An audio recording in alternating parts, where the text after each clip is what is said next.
Hello, welcome back to Garden Obsessed. My name is Carla. I got my buddy here today.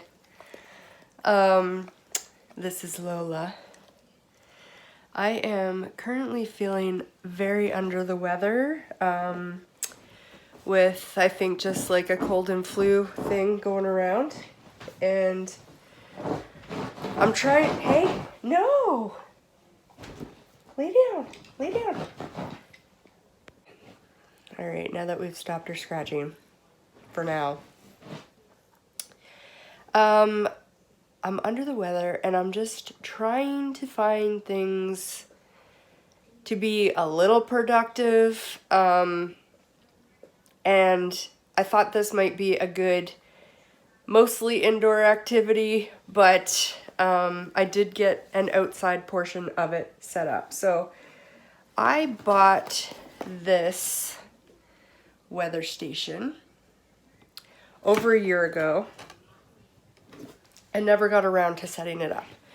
And the reason that I got it is we are definitely in a little microclimate where our house is. We're surrounded by trees. And while our nearest Environment Canada weather station is only about 4 kilometers away, it's in a wide open flat field, not a tree in sight, and the weather that they report from it can be very different from what we experience at home. In the spring and in the fall in particular, that nuanced difference can be the difference between killing tomatoes or losing dahlias earlier than you expected, or, you know, things like that. So I bought this weather station mostly because I wanted a more tailored and specific information for where our house is. So the one that I got, it doesn't actually have a rain gauge. It does have an anemometer that reads wind speed, and it does have a temperature probe located in the housing. And there are ones that do have, you know, more sensors and things. I didn't think rainfall, you know, was as important as mainly the temperature. But this one also has a forecasting feature, so there is actually a barometric pressure sensor in it as well. And while it doesn't report the barometric pressure, it does track it, and once it calibrates, it takes between 7 and 10 days, it says, to calibrate. It will sense whether, you know, the pressure's rising or lowering, or if it's stable, and it will produce, you know, a general basic forecast for you.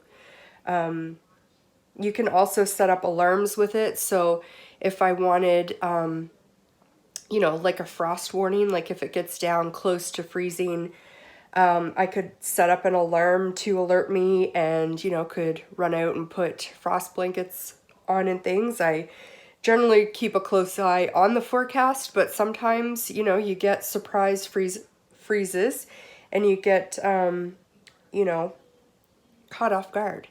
So I do have it set up. I'm waiting for batteries, so it isn't entirely set up yet. Once Jarrett gets home, he's going to bring me some batteries.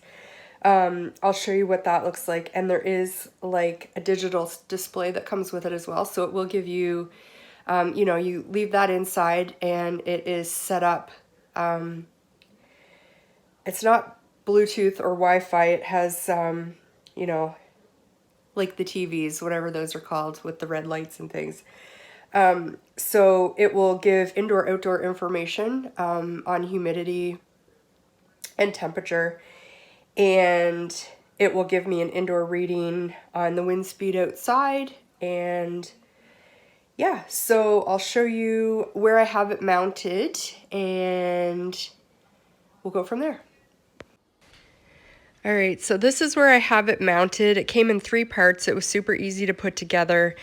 I mounted the bottom piece just onto a post we have on our side deck. It's maybe not the most ideal location. Ideally, I'd like to have a post over in the garden and mount it there, but you can see it's not very far. And it is away, I think it's far enough away from the house that it should be okay. And it's also very close to where we have our cut flowers and things. So this is where it is for now, and it should do the job in the short term for sure. All right, we did get our batteries. You can see it's kind of a windy day out there. I don't know if you'll be able to see it, but there is a little spot kind of facing us that has a little LED light in it. So it'll temporarily flash red, and that's how you know that it's connected and sending a signal to the inside. So we've got our panel set up here.